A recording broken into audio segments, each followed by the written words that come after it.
You unlock this door with the key of nostalgia. Beyond it is a weekly podcast. Podcast about terrible theme songs. A podcast about awful animation. A podcast about illogical plots. You're moving into a show of both humor and history, of puns and deep thoughts. You've just crossed over into Saturday morning cartoons. For this episode, I'll be your Pharaoh, Dave Trumbore. Joining me as always, my gilded co-host, Sean Hotep Ellis. How's it going, buddy? I'm doing well, David. How are you? I'm doing great. I feel like we're in some kind of weird zone. Oh, gosh. I We're think we are. The zone. Are we in Yeah. the zone? I'm Yeah, in an Night auto Vale, right? zone. You're in auto I'm zone. recording in an auto zone. If that's, figured it was fine. Well, Here's this shit is to our do. first, this is the first remote that we've ever done from an auto zone. I know. this So is if you pretty hear fun. them changing my tires behind me, then I apologize. But we'll work through it. At some point, I want somebody to come up behind you and be like, "Hey, how much are tires? How much for Firestone tires?" Yeah, I don't work at AutoZone, but I can get you a good deal. Oh, cool. 4 for the price of 3. Oh, Strike isn't that. what- Strike that and reverse it. 3 for the price of 4. 3 for the first one. Yeah, I forgot I'm working on. I'm just gonna get you 4 for free. Oh, great. What? Reverse that. Reverse that. for $10 million. Yeah, nicely done. Good segue. Also, Thank you. we were weirdly talking about cars. That does actually come into play. Grand Theft Auto does come into play in this particular episode tonight, which I would not expect when talking about a show that centers on 3,500-year-old mummy protectors. Honestly, it made perfect sense. Everything in the show made perfect sense. It made perfect sense. Of course, we're talking about Mummies Alive, one of my favorites. This was something I'd been looking forward to for, I don't know, honestly, probably the last year, because once Halloween was past us last year, I realized, like, oh, we probably should have done, like, more than one Halloween-themed show. And I was like, fuck, Mummies Alive! Did you know what this was when I brought that up? I did, yes. Oh, you did? Okay. And I had watched maybe 1 or 2 episodes. It was just not something that it was a regular viewing for me. Yeah, but it was something that was in your memory at least, so it wasn't just, like, out of nowhere. Well, that's good. Yeah, I don't know for people listening out there how familiar they are with this one, but we're going to get into it, and we'll give you a rundown, and Sean is going to take it away with a little bit of history on the show. Sure. So, Mummies Alive is an American animated series from Deke Entertainment. It originally aired for 1 season of 42 episodes, so it didn't hit that syndication mark. Just a little short. Yeah, it just fell short.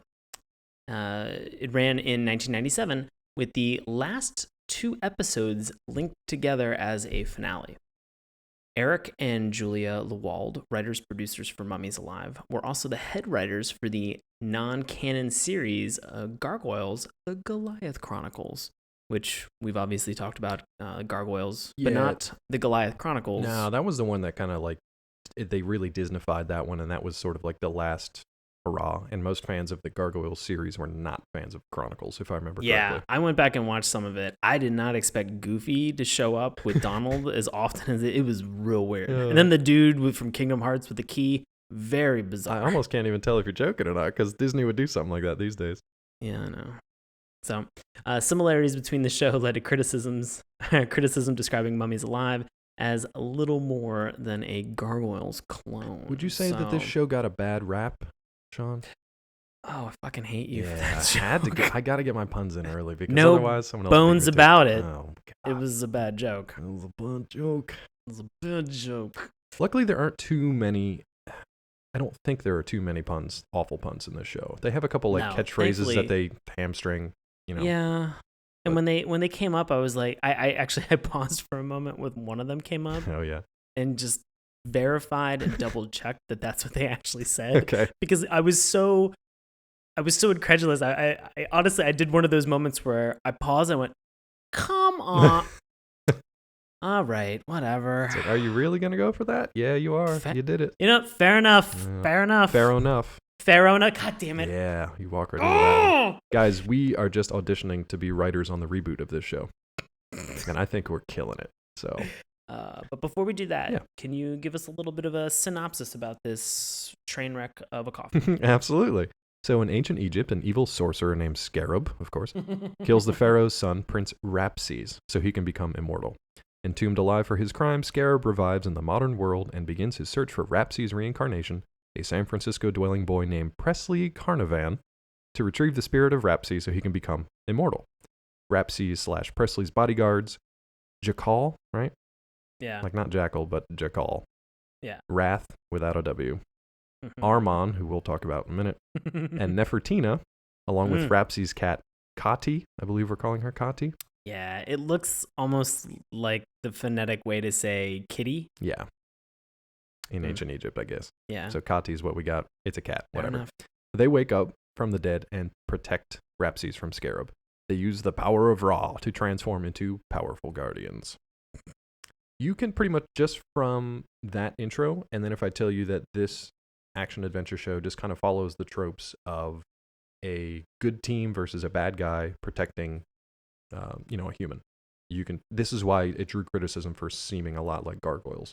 It was guardians that were mythological, that were otherworldly, and they are from a distant past that woke up in a modern world, so they have to get used to like modern things, like cell phones and cars. TV, the spirit box. Reckless driving. You have to acquaint yourself. Murdering a child on a playground. You have to realize that we look back at the original episode of Gargoyles where Lexington gets on that motorcycle and almost kills somebody. Almost kills a guy and then drives it into a wall.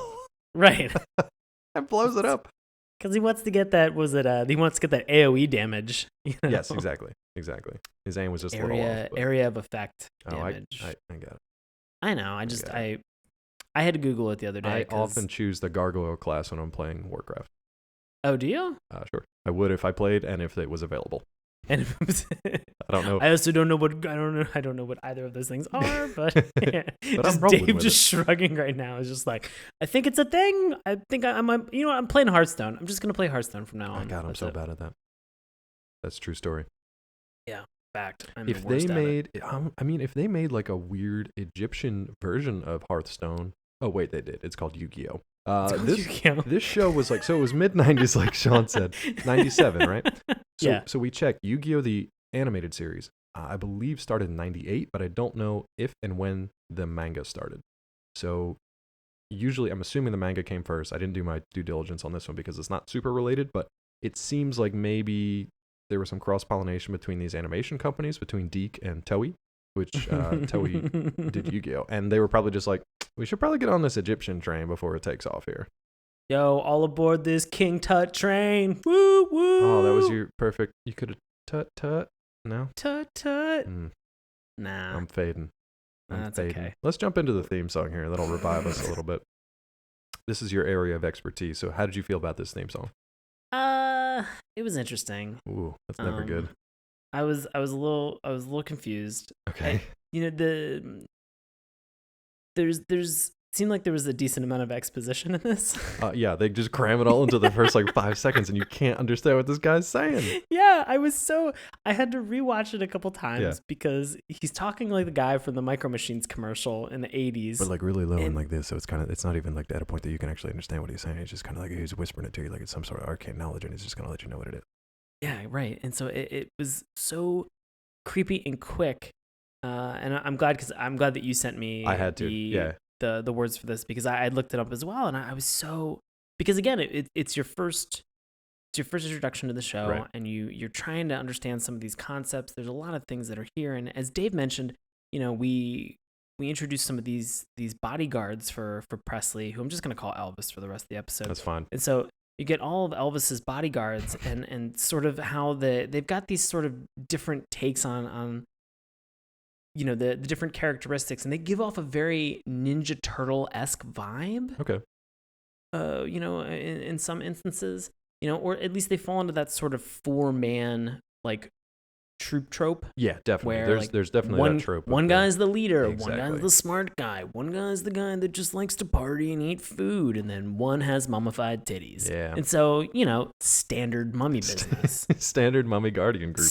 And they all have sort of they've got golden armor, but they each have a color format that, signifies them. So you've got, blue, green, red, and whatever. Yeah. So again, it's very similar to the Ninja Turtle idea of, color coding all of your heroes. Because otherwise they're almost, at least these heroes have slight distinctions in terms of their body types, whereas the Ninja Turtles were just sort of they're just clones. Okay, yeah. we're trying to save on animation as much as possible here, guys. If Donatello put on Leonardo's face mask at any point in time, you would have been like, I don't care. No. I don't, whatever. He's talking weird, don't give a shit. Still eating pizza. Yeah, still eating pizza. I mean, we can get into the animation style in a little bit here. I really liked it. I like the fact that, you had the leader was kind of just your standard heroic looking character. And then you had a wizard guy who was definitely a little weaker, but he was tall and thin. And then you had the female character, obviously. And then you had the broad, kind of muscular, super strong guy. So I know it's full of tropes, but I liked the design of it at least. You could look at them in this, 30-second, minute-long intro and just be like, I know exactly what each of these characters is going to be, so I'm already ahead of the game. Right. But then you try to hear the narration. Well, the beginning narration part, so it says a little boy named Presley found a secret out this year that he was once a pharaoh when Egyptians ruled the world, and now some sorcerer named Scarab tries to get him day and night, but Presley has 4 guardians that protect his very life. He has the mummies. 1525 BC. He has the mummies. Yeah, we're not going to do all that. But no. I thought it was kind of catchy, except for that first paragraph where you can't understand what he's saying. We'll do like the next line where it goes, he has the mummies. They're hanging by the Frisco Bay. I was just like, is this the guy from the B-52s who's like, hanging at the Frisco Bay the entire time? I would have liked this theme song by the B-52s. Right. It would have been more ridiculous than it already is. I don't know. I like this one. Did you? It didn't seem like you were blown away by this one.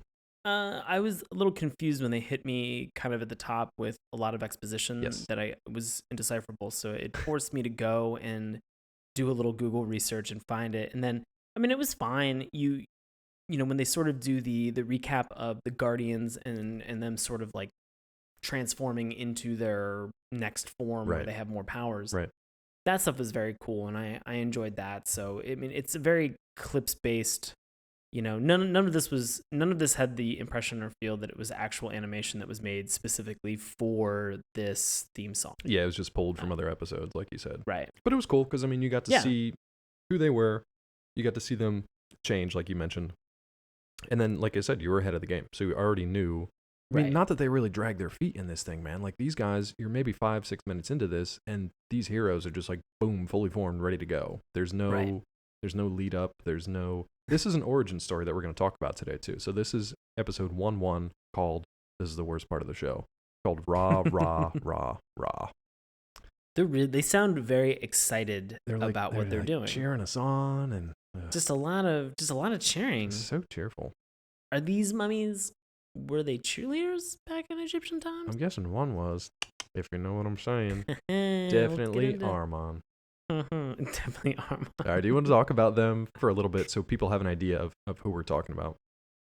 Like, if you don't have this in your head, if you don't have this image in your head, first of all, mummies. That should get us 90% of the way there. Right. Okay. So you have a majority of the costume aesthetics down. You got it. Just from that one single word. We should point out that they are like gray skinned. So they are essentially just dead people walking around. Right. Sounds a little off-putting. But they are keeping it together. They're keeping it together. They're not just like rotting all over San Francisco. Right. Which is good. When I think mummies, I think really decrepit flesh. Yeah. Just kind of dripping away from the bone, wrapped in bandages, kind of held tight together. This is not the case for these guys. No, these guys are legit. They got their shit together. These 4 men and 1 woman are doing a great job in terms of the moisturizing skin game. Yeah. Keeping everything together. They really rated that local, tight. Yeah, that local CVS for all the moisturizer they had. That Bath and Beyond, the Bath and Body Works, I meant to say. Yeah, either one, whatever, discount. Yeah, it doesn't matter. It doesn't matter. So you've got 4 mummies, and we actually don't know that one of them is female. If you're stupid, you don't know that one of them is female at the intro. It becomes very apparent that she is very quickly, but it's a surprise to our 3 other fellows. So let's go through. Let's start with just Elvis Presley. So, sure. Little kid. Do we really know how old he is? You say he was a teen? I would say early teens. Early teens. Because our first introduction to him is like him just skateboarding with his buddy, who has the equally weird name of like Walter, I think. Something like that. So never see him again. No, Walter's gone. He's probably in the bay, at the bottom of it. Hey, he skated down that hill and just went right into the bay. Presley didn't give a shit. He had mummies to deal with. So Presley's just kind of like your typical little, I don't know, teenage San Francisco kid. He actually reminded me a lot of Max from the Mighty Max show. Yeah. Like a lot. I don't know if he was, not really a ripoff, but I don't know if he was kind of modeled after him or not. But he's, a very capable kid, not surprised at all by these mummies coming to life, not surprised by an evil wizard sorcerer trying to kill him. Really not surprised by anything. He takes everything in stride. He is unflappable. Unflappable This Presley. kid is just, you cannot surprise. If you had a surprise party for Elvis, he'd be like, all right, cool. Yeah, cool. Let's just go watch That's some. the level of response that he has to these amazing things. Yeah. Honestly, I would have loved for a little bit more of a reaction, sort of like if you from anyone. Have you ever if you saw like a Chris Angel Mind Freak for the first time, like in person, I'd be like, whoa, what the fuck is that shit? What he should have done. That's crazy. He should have ran up the block screaming and then ran back to them and just been like, okay, you guys are my best friends now. Just Mind Freak. Like back and forth, Perfect. Just Doppler effect the entire time. Yeah, for like 5 minutes. Because honestly, like I would love to be in this kid's shoes.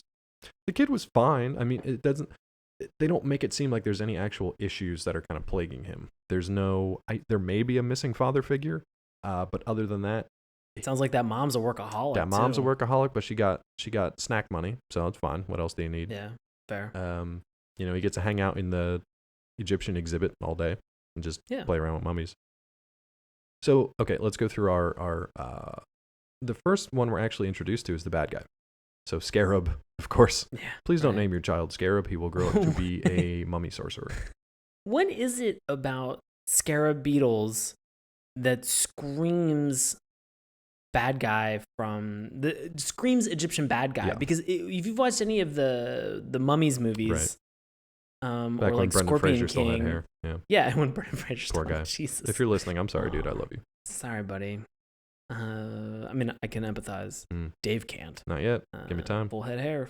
Give me time.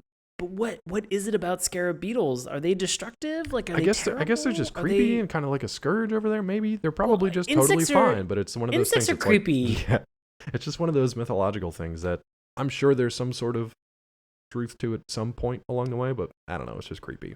This guy. So we've got 3 transformations for this guy. He's his normal kind of like dead skin looking sorcerer dressed up self. He kind of looks like a weird Jafar. He looks like a color corrected Jafar. Good one.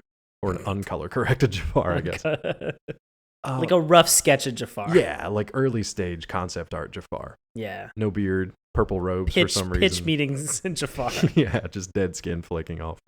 And he's got like a serpent staff that, comes to life, much like Jafar. But then he's got another form where he's actually just like a regular super rich business guy. Correct. So, I mean, he's got that going for him.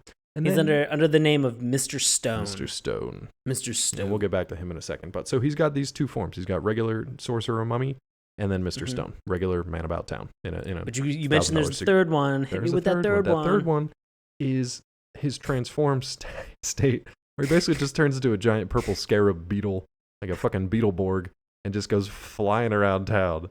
And there's no real explanation for that except magic. They just straight up are like magic. Done. Yeah, that was my favorite line, I think, from this, where Elvis asks, "How is all this possible?" And the one mummy just goes, "Magic." Yeah. Wrath dummy. is just like magic, like, you dodo. Idiot. What's wrong with you?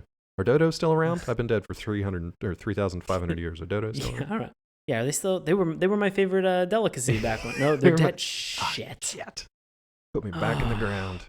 So we've got Jakal. He's the de facto leader of the group because he's wearing blue. So that's really all you need in these cartoons. Leonardo. So everybody's got armor, all right? And not everybody looks like a Beetleborg. These guys actually look pretty cool, I think. They've got I think the character design for them, I think, I know that I was kind of ragging on the fact that how I perceive mummies to look versus how these guys look. Right. They do a good job with their base normal look concept art. Right. And then even their transformations are a lot of fun as well. Yeah. When we get into them, I had a couple questions about some of them because some of them were extremely clear, and then there were 1 or 2 of them I was like, is this an ambiguous like falcon thing? Cat, exactly. Anubis? I don't fucking know. It's just a combination of things. Well, let's talk about. Is this a combination Pizza Hut Taco Bell? They're both cool. I like them both. Maybe just not together. Yeah. Well, let's talk about Jakal, because he's, like I said, he's the leader. He kind of transforms. I guess he's the falcon-headed god kind of thing. Yeah, correct. So he's got the blue kind of motif going on, and he can occasionally just kind of like zip away on his little like falcon wings that spring out, which occasionally like they help him fly. They also help him cut these like sand statues that come to life. They help him like cut them in half. These sand statues are basically like putties from the Mighty Morphin Power Rangers series, or Foot Clan, or any disposable enemy that they can just like destroy millions of. Just white guys and gargoyles. Yeah, red shirts, whatever you want to call them. Yeah. So that's Jakal. He's got a variety of weapons, but I guess it's supposed to be off the falcon stuff. Yeah, it says that it's supposed to resemble a falcon. Okay. I mean, I can't think of anything noble that would be back in that time that it would be modeled after to begin with. Well, I mean, I guess Horus was like the sky god, and I guess the falcon or hawk-headed god. So that's each of these things has a god or at least an icon that they kind of throw back to. Whether it's real or whether it's just made up for the show is questionable. Right. So you want to talk about Wrath? Yeah, Wrath is what Dave mentioned earlier as sort of the sorcerer, but he's got a real tood about him. Yes, he does. He's extremely arrogant. He's a real jerk, especially to the next character that I think we're going to talk about, Armon. Right. And it doesn't really make any sense because they've as we've mentioned multiple times, they have all been asleep for like 3,000 plus years. Yeah. And somebody asks him a question about how a car works, and Wrath is just like, well, if I had to explain it to you, you wouldn't get it anyway. See, but I like that about Wrath, because you get the sense that when they were, humans, before they were mummified, that he was still the intelligent one, but he actually understood the world around him. I think what happens in this show is that it becomes apparent that Wrath, he doesn't know what a cell phone is. He doesn't know what a car is, but people look to him as like a source of knowledge, and he doesn't have it. So he kind of responds with this kind of snarky attitude, because he basically doesn't know what's going on either. So his whole point, you think it's like is like an expected, like everybody kind of expects Wrath to be kind of a douche. Well, but I think they expect him to know stuff and be kind of like the high and mighty about all the stuff that he knows. And now that he doesn't, he's feeling kind of vulnerable, I think. He's got kind of a kind of transformation though. He's got this golden cobra that kind of wraps around him, and he takes on this green motif of snake armor.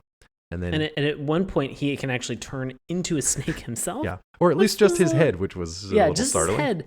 That was a very confusing moment because I was like, does everybody get second level transformations? No, just a snake. Okay, great. Well, it was just weird because what's his face? Scarab has a snake staff that talks and does stuff too. So it was kind of like, do we really want to be snake on snake action? I don't know what we're doing here. Kind of interested in it now that you brought it up. Didn't realize it was an option, but now it's always I want an option.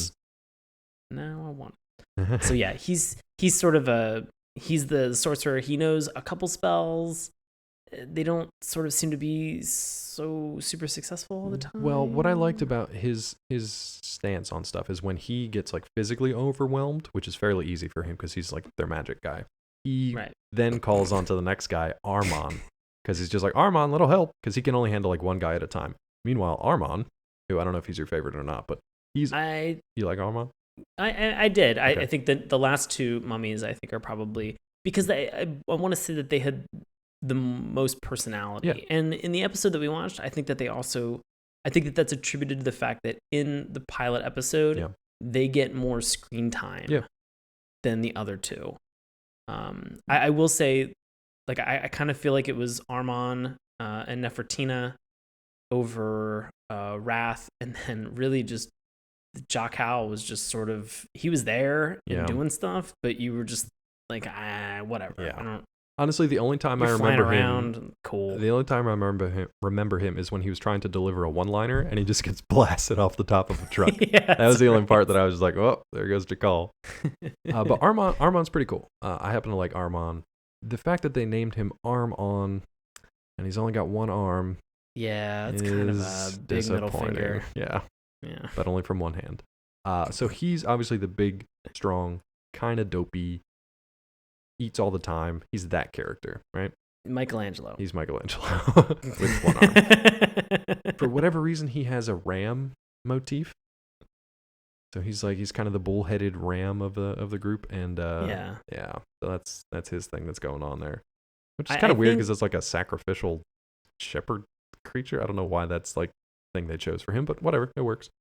Yeah, it was interesting because I feel like this was a moment where they really could have driven home the arm joke that they were making and called them like arm off. Oh boy. I mean, I look. I didn't write this show, That's true. So don't roll your eyes at me. Because if we did, we would have put Sir. arm off. Yeah, we would have put arm off. Get over here, arm off. My name's Armand. I don't give a shit. Yeah. No, he's fine though, because he's just, it doesn't bother him. The fact that he's like, he might actually be one of the few differently abled characters in a cartoon that we've ever talked about. The only other one I can think of is, what's his name, who's in the wheelchair in Extreme Ghostbusters. And he ended up being a real dick. Oh, yeah. So I don't even like to talk about him. Sure. But I can't think of too many other than that. Right. I mean, and he does become, I don't want to say better abled, but he does, like when he transforms, he does get his other arm back. Yeah. And you do find out later in an episode that he lost his arm fighting for the Pharaoh's army. Exactly. So he is kind of sacrificial there. Yeah. I want to say that was maybe losing that arm was, having lost it, being a warrior and having lost it as a warrior. Right. I want to say that that's maybe like a prideful moment for him. Yeah, and he seems totally fine with it too, because he's very capable, just bumming around, grabbing chicken out of the fridge and eating it and punching at the TV. And it was very interesting because I didn't even notice until the one shot with the fridge. Yeah. Like after that, there were a couple scenes after that where I actually had to stop for a moment and be like, does he only have one arm? Yeah. I was like, I swear he was just fighting with two. Yeah, they don't call attention to it. And then like you said, when he transforms, he's fully able. He's got like a metal arm or whatever. But yeah, it seems to be no problem. Let's jump. Let's talk about a problem in this group dynamic. Is this a problem?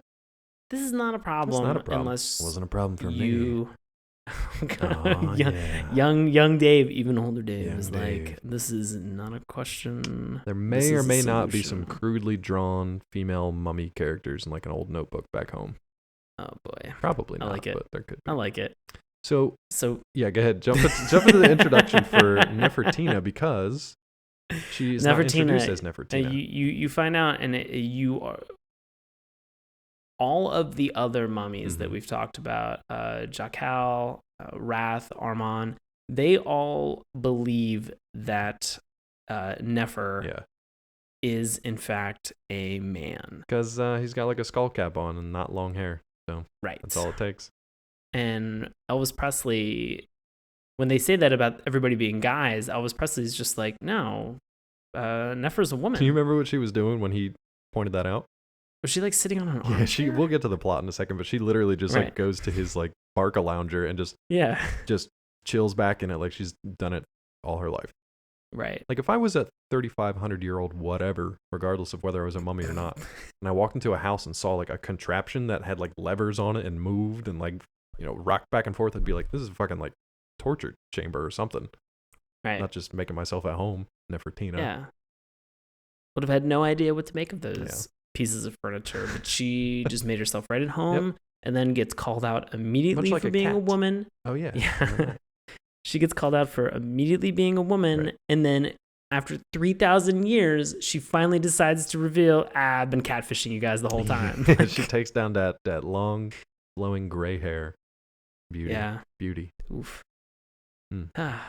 So, but she, because we've mentioned, because it's important, because she transforms her armor. She has, it looks like a cat, but it sort of looks like a panther, and it makes like a very like panther noise when she dons it. Perfectly done. For the first time. Yeah. And so it's a little bit misleading, but there's also, what was it, the Anubis, the one god Anubis, who is sort of like a cat-like anthropomorphic person. Anubis is more like the jackal-headed god. Okay. But I think I want to say Bast. Bast is, I believe, a cat god of, I don't know if it's ancient Egypt or if it's something like that, but similar. Bast was a cat god. Anyway, there were cats. Egyptians loved them cats. So you love Nefertina. Yeah, so we have Nefertina. Yeah. Very interesting. But yeah, those are really the main characters. You know who the bad guy is. You know that he's got a whole army of these stone individuals that follow him and help out. These putty statues. He's got all these putty statues, and and he's got 3 tiers of how he evolves, and and we've got the mummies and we've got Elvis Presley, and that's really what else do you need, man? That's good stuff. All right, so you want to jump into the plot a little bit here? I mean, it's pretty straightforward. I think I want to say it's straightforward for an origin story. Pretty much the way that Presley is introduced to all this is like we said before. He was just bumming around in his mom's exhibit, and how does he actually get activated? Do you remember this goofy, weird kind of like awareness of his powers or his ability? Are you talking about when he was getting food at the vending machine? Well, that. So and then he hears mysterious whispers in the background, which you should always trust. Hey, little boy. Hey, what's up? Come on over here. Hey, want to play with some dead things? What was his? The voice was calling him. He's calling him his son, basically. He's like, come over here, my son. It's like, yeah, totally fine. You should definitely follow that voice. He begins to walk, and it just goes, come back. Yeah, he's like, no, not that way. Come back. I'm over here behind the sarcophagus. Absolutely not. Get away. But actually, even I should mention that even before we were introduced to Presley, I don't know if we went back like earlier in time. We must have. It had to be a little earlier than time, but not like 3,500 years ago.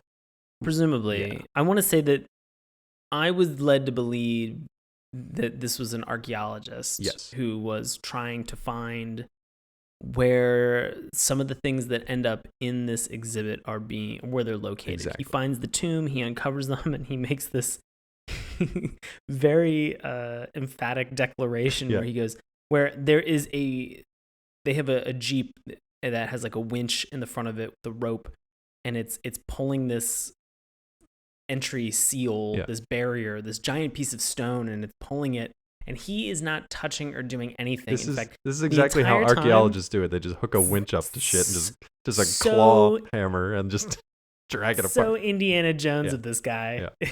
So he's sitting there, and everybody's like, you should not do this. Please don't do this. This is a really bad idea. I fear for your life. Super, super don't do this. This is the moment where I wrote down, like, maybe you should finish reading the curse on the sign before you open this shit up. Nah, bro. That's not how we archaeology. No. It's not how we archaeologies. That bitch open. Yeah, let's get it. He went to San Francisco City College and majored in archaeology. Majored in Indiana Jones. It actually makes a lot of sense, and Jackie Chan. It really does. It really ties everything together because this show does take place in San Francisco. So it does. Bring it all around. Such a perfect mold of everything. But the best part is that the entire time when he's being told not to do it, the Jeep is doing all the fucking work, and then he doesn't finish reading anything. He simply stands there, looks at the wall, and as it's crumbling and breaking and opening up, as he's mid curse, he just goes, I did it. And I was like, no, you did nothing. You stood there monologuing. The winch did everything. Yeah. Everybody told you not to do it. You're just taking credit for shit. Well, he got what was coming to him. Because when he goes inside, there's not like anything that he can kind of take, or he can even like, explore or look at. It's just an empty room with a bunch of like tick marks on the wall counting off days. All very regular and very precise. So when you make like the 4 slashes and a 5th one through it, that's just covering the wall. So somebody's been in there a very long time. And we're immediately introduced to Scarab. Old red-eyed Scarab. Red-eyed Scarab, and we're in that moment. I'm like, well, I think we know who the villain is. Yeah, I'm gonna guess this guy's probably pretty bad. And then it jumps. Yeah. It makes a time jump, because then we see that the exhibit is in San Francisco, and we learn soon that Scarab is kind of behind this whole thing. He has financed the excavation and the exhibit, and this is what I didn't understand. He financed to have the exhibit put on because he needs to find the reincarnated. Now it makes zero sense. You are looking for logic in all the wrong places. Something that's totally illogical. Oh boy. He, according to the show lore, he is looking for the reincarnated Rapses, which happens to be this kid Presley, so that he can once again entomb him or just kill him and then become immortal. Yeah, it's not very clear. Yeah, we don't really know what's going on.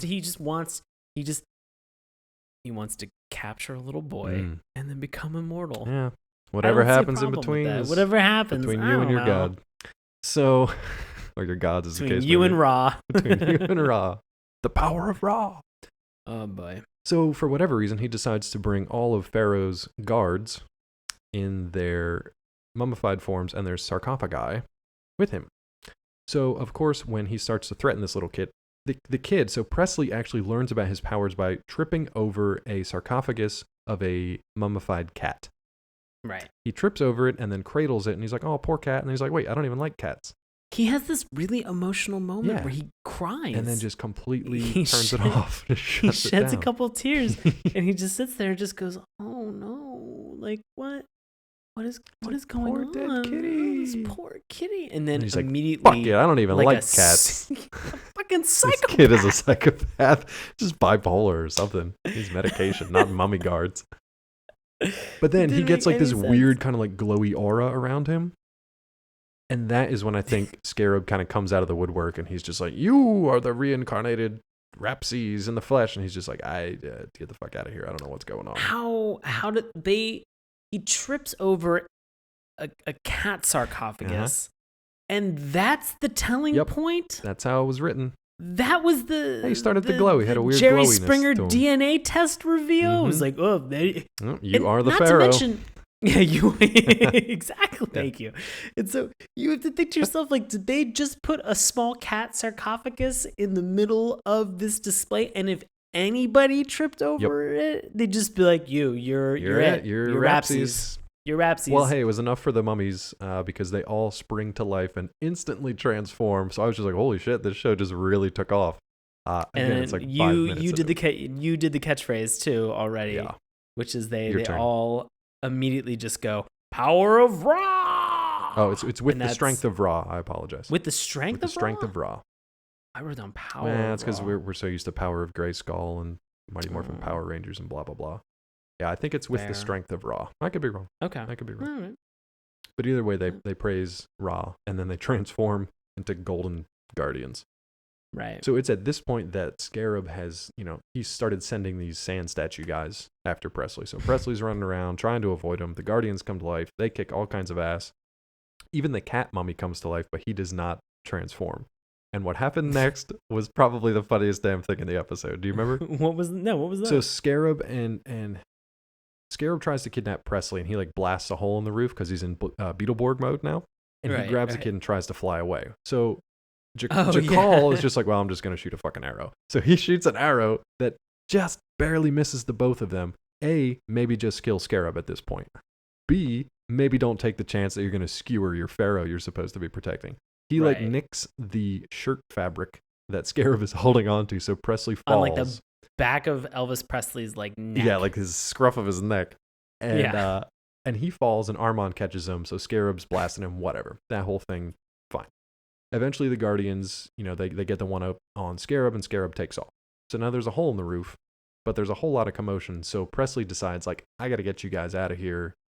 He's totally fine with this situation. These mummies, 3,500-year-old mummies, have come to life, transformed into golden gods, unfazed, unflappable Presley Carbonaran, whatever his name is. Carnovan? What is a Carnovan? Carbonara. Elvis Carbonara. Elvis Carbonara. Unfazed. He's like, we got to get you guys out of here. I know just where to take you, but I don't know how to get out of here. Oh, okay. Is this the funniest part to you? It's the funniest damn part. Because there was a moment during the fight where ahead. they cut, where I think Jakal cuts one of the guys in half, and the bottom part of his torso keeps running, and it runs into another guy and knocks him out. And I was like, that's pretty good. It's like Keystone Cops at that point. It really is. Yeah, because there's like a scene where Nefertina does a bunch of flips and like kicks two guys through the back, but all that happens is her feet go right through the guys and her toes are like sticking out of their chests. Yeah. So, I mean, they had a lot of fun with sort of the sand statues. If you've got a mummy foot fetish, this show's for you. That 30-second clip is for you. Right. But then at this point, they're like, well, we got to get out of here. So I don't remember which one it is, but one of them just grabs the cat and just launches him through the fucking hole in the roof. And the cat's just like, holds on to one of the bandages from the cat. As you do. Because with every mummy adaptation, you have to have an unwrapping joke. Yeah. Throws it like a grappling hook out of the building. This is their grappling hooks. They don't have jetpacks, but they have a mummy cat. And then Jock Hal just simply motions to Armand, the heaviest, like the heaviest thing that exists, widest fighter out of all of them, with and one like, fucking arm. After you, I insist. With and one he's like, arm. Okay. Well, no, was he still transformed? Oh, that's at that right. He was time? transformed. Yeah. So he had both arms. Well, so that then he could help them up. So this poor cat is digging its undead claws into the roof of this like Sphinx exhibit, and Armand's climbing up it. So physics-wise, this show automatically fails. Also, Jock Hal, he's got fucking wings of a falcon. Just fly, asshole. Don't Just throw fly cats. them up there. Stop throwing cats. What a dick. I mean, throw a couple more cats, throw one for everybody. Yeah, at least get a couple more cats. Either don't throw any cats or throw all the cats. Throw all the cats. None of this half measures bullshit. Get on board with this, Jock Hal. Why is this a hard decision for you? I cannot imagine that Nefertina was too thrilled with that. Basically throwing like the god that she, bows down to through the ceiling. Oh, I think he actually screams, "The sacred cat will go first." That's what I wrote down. Yeah, that's right. Okay, now at this point, so this is why I was confused, because once they get outside, the mummies actually revert back to their normal form. Right. You remember this part? You remember his explanation? Because Presley asked him, like, why don't you guys just stay jacked up all the time?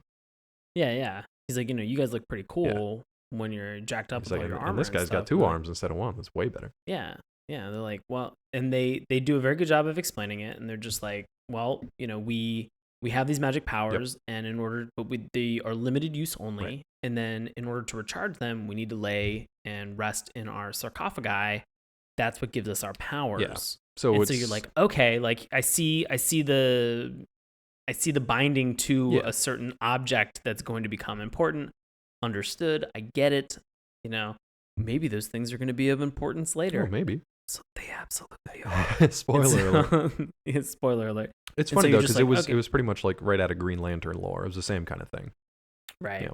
But I just love the fact that, Elvis is just like, so how do you do that then? And Jock Hal just goes, magic. Yeah. End of discussion, Wrath dummy. Is just like magic, dummy.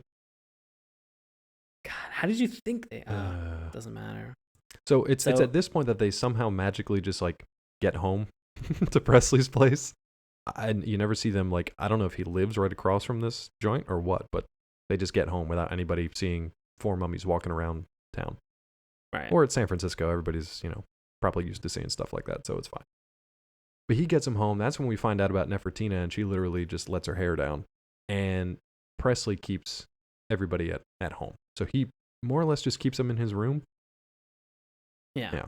So this is when we get some of the jokey kind of action, like Armand going into the fridge and eating the food and calling it a white sarcophagus and eating the sacrificial bird. And stone sarcophagus. White stone sarcophagus. Open white stone sarcophagus and saw that you had sacrificial bird. Sacrificial bird. Yeah. He's like, knock yourself out. So he just whatever you want. He just houses the whole thing. So there was funny stuff in there like that, This is where we have the whole Nefertina, like Nefer to Nefertina reveal, where she's accused of being a woman, and they do like a one-off joke where Armand's just like, oh, it makes sense now why she never went swimming with us on the Nile. And I'm like, I get it. You're from Egypt. Yep. Quit bragging. Got it. There's a moment where Presley says something like, he says something like, man, you really kick those guys' butts. And at one point, I think it's Wrath looks at him. He's like, who would want to kick Tut? Right. I'm like, it's not what he said. And again, it's not what he said. If you're thinking to yourself, well, that might be like a thing that they do later on. Oh, it might be a catchphrase? It's absolutely a thing they say later on. No, it's 100% a thing that they say later on. It's basically their cowabunga or their whatever. I just gave up at that moment. Everybody needs a catchphrase. Everybody needs a catchphrase. So I mean, there's funny stuff that happens. Back at the house, he tries to keep his mom, in the dark about 4 mummies and a mummy cat living in their house, and he does fairly well until Armand punches his TV. There's some funny jokes with that too. Right. But then, so what happens? What's the main crux of the conflict for the rest of the show? You mentioned something earlier about their sarcophagi. I wonder if that comes back into play. Yeah. So you find out through Elvis's mom that she's got to go back because they're gonna package up all the stuff that was in the exhibit, because we kind of hinted and talked about it a little earlier, but Scarab / Mr. Stone, now that he's discovered that these are the Guardians, he doesn't want them to be around anymore. Yeah, he's trying to capture that sweet little child. Yeah. And that got creepy. Yeah, it did. I just like to see your reaction. Creepy. Yeah, damn it. That sweet Caught child. me off guard. Oh boy. So so Stone is the financier for all of this. So he just goes, 10 million. He goes, he makes the comment. He's like, I want send them this out shit of here. back. And Send everybody's this shit like, back to but Egypt. people are, yeah, people are waiting for this exhibit. And he goes, well, $10 million. How does that fix things? How does that strike you? I was like, that actually fixes most things. So yeah, good for you. Yeah, unfortunately, like Elvis's mom doesn't run things. She's just kind of like the go-between. So she does have a boss that's above her. So unfortunately, it's his call. So they start to pack everything up.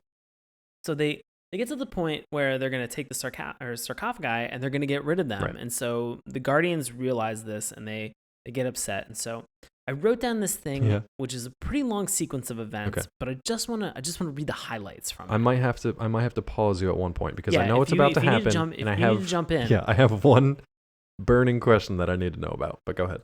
Okay.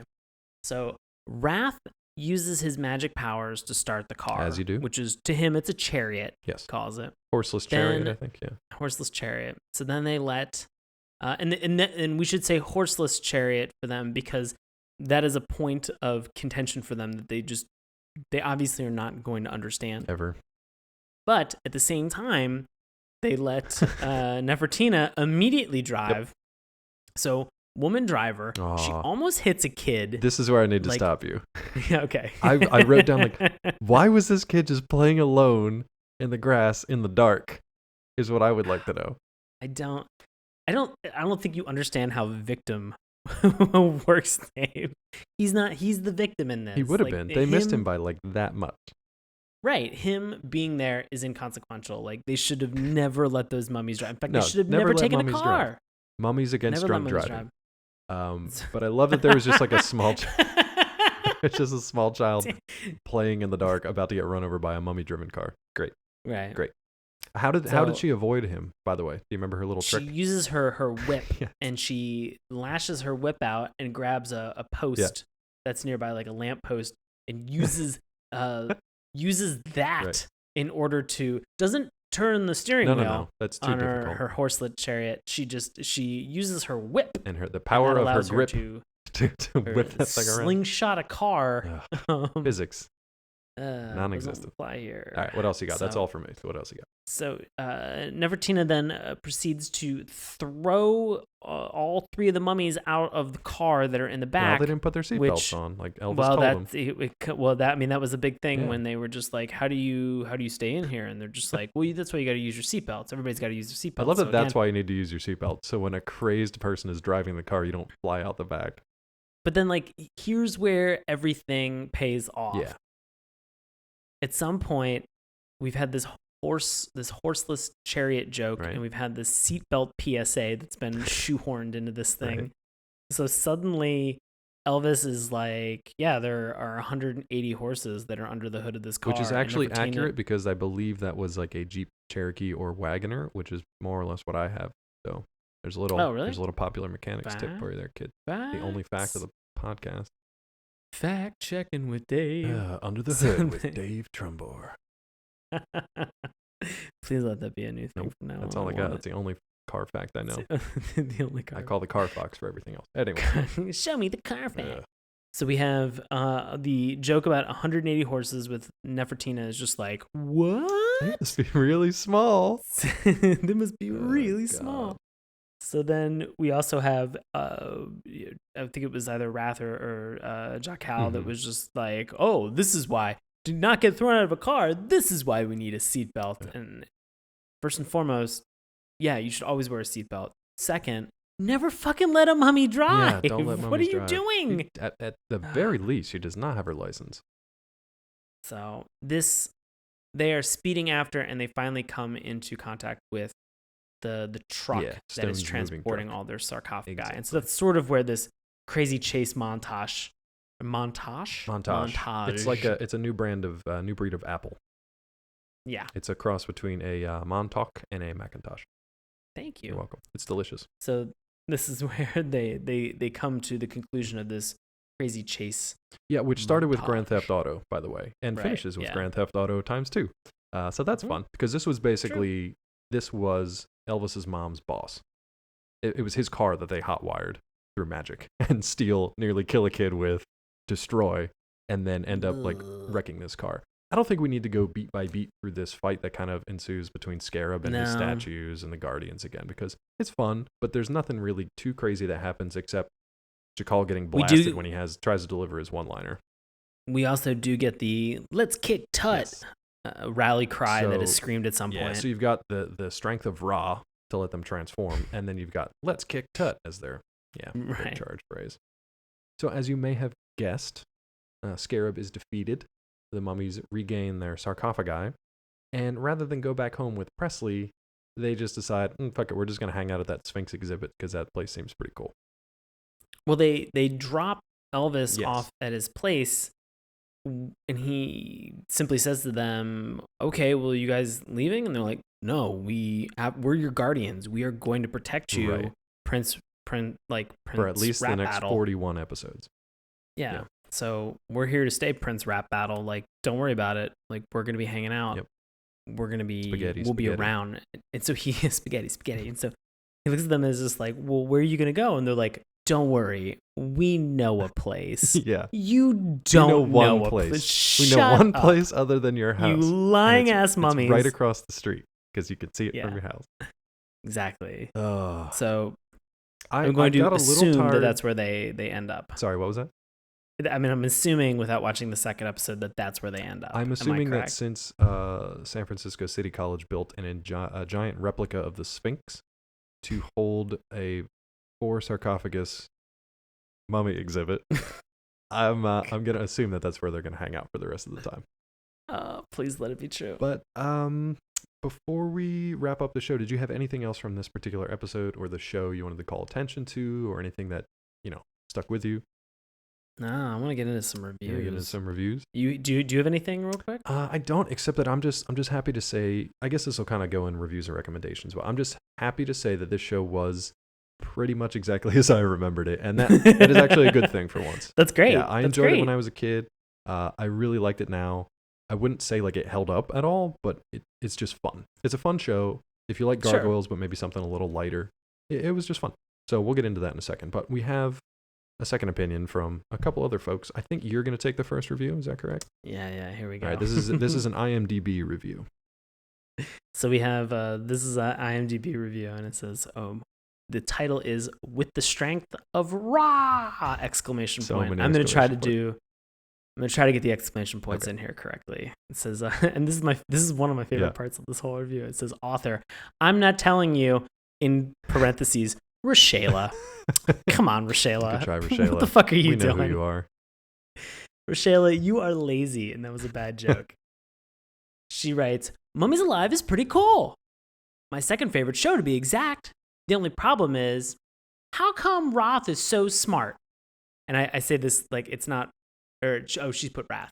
She goes, how come Wrath is so smart? Yeah, but not with a question mark. But it's not with a question mark. It's another exclamation point. How come Wrath is so smart? Yeah, statement. Like she's cursing. Emphatic statement. I mean, in ancient Egypt, when somebody was mummified, they had their brains pulled out. Again, like...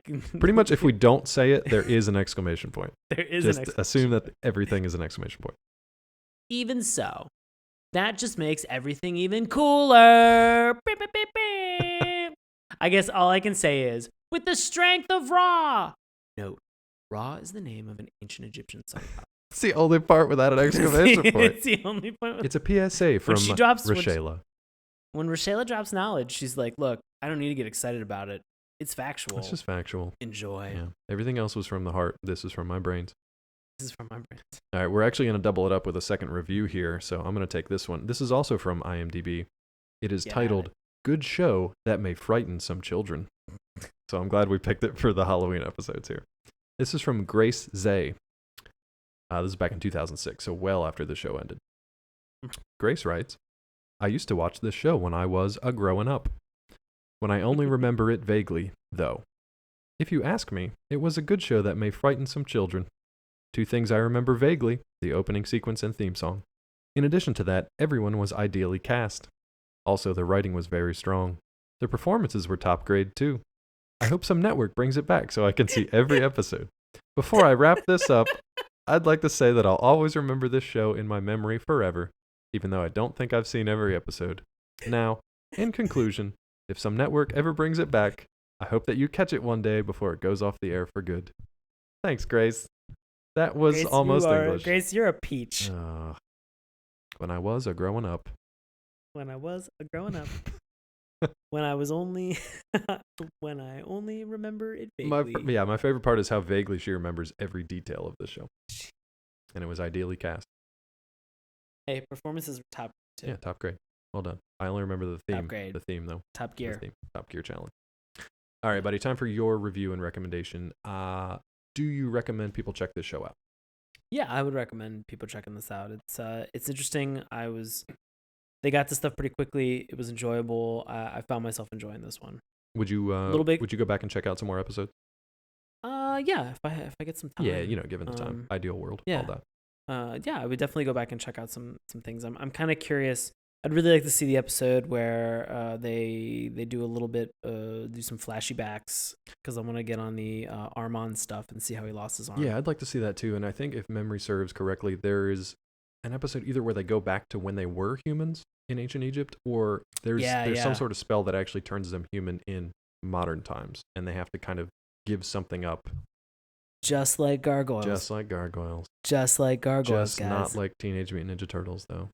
Just like NSFW gargoyles. That's our own script that we're currently working on. After Dark. After Dark. I'm with you. I would say this was one that I've been waiting for a while, so I'm very, very happy that it held up as far as I'm concerned. So I would say if you either have only like a slight memory of it, or if you've never heard of it at all, go check it out. You can find it easily online. You don't have to watch all 42 episodes, but definitely check out the first one. It gives you everything you need to know in an origin story. And if you like what you see, especially Nefertina, you can just roll on through the rest of the episode. So it's a good time. Now, that being said, would you like to see this show rebooted? We're coming up on 20 years now. I'm gonna be honest. Yeah. I think that I'm pretty cool with where this is. I don't think it needs to be rebooted. I mean, I'd like to see some more episodes, especially the last episode, kind of how it's linked together, and sort of see how that works. But I think for what this is, it from the outset of watching this one episode, which I'm making an assumption based on all the facts. So I think I'd be pretty confident saying that I don't think I need another one of these. I mean, like we said, it's pretty heavy-handed in terms of its tropes and its group dynamic. Right. And we're able to see it in a lot of other shows. And so I think, if it's not going to be Mummies, it's going to be something else that's going to potentially scratch that, niche. Yeah, that niche itch. Team-based, that niche itch. So yeah, I think I'd be cool with Mummies Alive if we closed. If it stayed buried in the past. We closed the tomb on these guys. Yeah, I'm going to agree with you, because I think for what they were aiming to do, they did a good job. I don't think that there were any sort of missed opportunities. I think it had a decent run. They had 40-some episodes, so I feel like they probably had it pretty well locked down. And it was just fun. It was a light show. I don't think they were really trying to say all that much. So for what it was, it is what it is. And I think that's where it should stay. Cool. So that's it for Mummies Alive, the second of our Monster Madness month. Now we're going to turn it back over to Sean, who's going to let you folks out there know where he's going to be, what he's going to be up to for the next couple of weeks, if you want to come out and see him. Oh, man. Well, you can always check out and see stuff that I'm doing for Washington Improv Theater by checking them out online. That's witdc.org. There are some shows that are coming up. I believe we have one on October 31st by the time this comes out. That'll be at the Atlas Performing Arts Center on 8th Street in DC. And also, if you're in Philadelphia and you want to come and you want to hang out, I'm going to be performing at the Philadelphia Improv Festival on Saturday, November 7th. And that show is going to be at 10 p.m. And I also want to give a shout out to two of our previous guests that we have, Jamal Newman and Tony Lazzaroni, who we competed in the 72-hour film festival the other weekend, and we came home with the audience vote award for our short called The Party, which is based off of Dungeons and Dragons. Well done, you guys. And so, yeah, congratulations. We are very excited. Not to mention the fact that the guy, Rory Lucy, who did our Saturday morning cartoons graphic, Fantastic. He also did a lot of the art for this movie. Very cool. So we will be posting it online because we are doing a director's cut because we just had so much good content for it. I hope it's like 4 hours long. It's probably going to be like 7.5 or 8 minutes short, but we can dream for 4 hours. Tony probably has enough footage at this point. So yeah, it'll be very exciting. So we're looking forward. So stay tuned for that. Excellent. And you can find me on the Grams and on the Twitters at Sean Paul Ellis. Cool. And you can find me. Feel free to say hi. Yeah, say Where hi you to at, Sean. Dave? You can find Dave? me on Collider.com. I am currently in the fall TV season, reviewing such shows as The Flash, Arrow, and The Walking Dead. So you can definitely come check that out for the next 20-some weeks. I should also mention that I am in the Atlanta area. Sean always mentions that he's in the DC area, so I just want to give a shout out to my Atlanta folks. If you are in the area and listening, just feel free to send us a shout out. And you can do so by contacting us through our website, SaturdayMorningCartoons.com. Remember, that's morning with a U. You can also find us on Twitter at MorningTunes. Check out Sean's handiwork over on our Tumblr page, SaturdayMorningCartoons.tumblr.com. We're on Facebook. We're on YouTube. You can listen to us each and every week through the podcast, through iTunes and Stitcher. And you can also send us an email to let us know how we're doing, suggest a future show, SaturdayMorningCartoons@gmail.com. You can also find me on Twitter at DrClawMD. That's going to wrap it up for Mummies Alive. Had to get one more in there, Chief. That's good. All right, fair enough. And then next time on Saturday Morning Cartoons, we will be closing out the month of October and Monster Madness month with Groovy Ghoulies. You are so not excited about this. I'm trying to muster it up. This was actually, fun fact for the podcast, this Groovy Ghoulies like DVD cover was actually one of our early icons for the show because we could not find anything that was like kind of spooky, kind of Saturday morning cartoons theme. So that was the first thing we had, is just kind of like a placeholder. That is the best thing that this show has to offer as far as I'm concerned. Spoiler alert. You guys will have to tune in next time. This has been Saturday Morning Cartoons. Thanks for listening.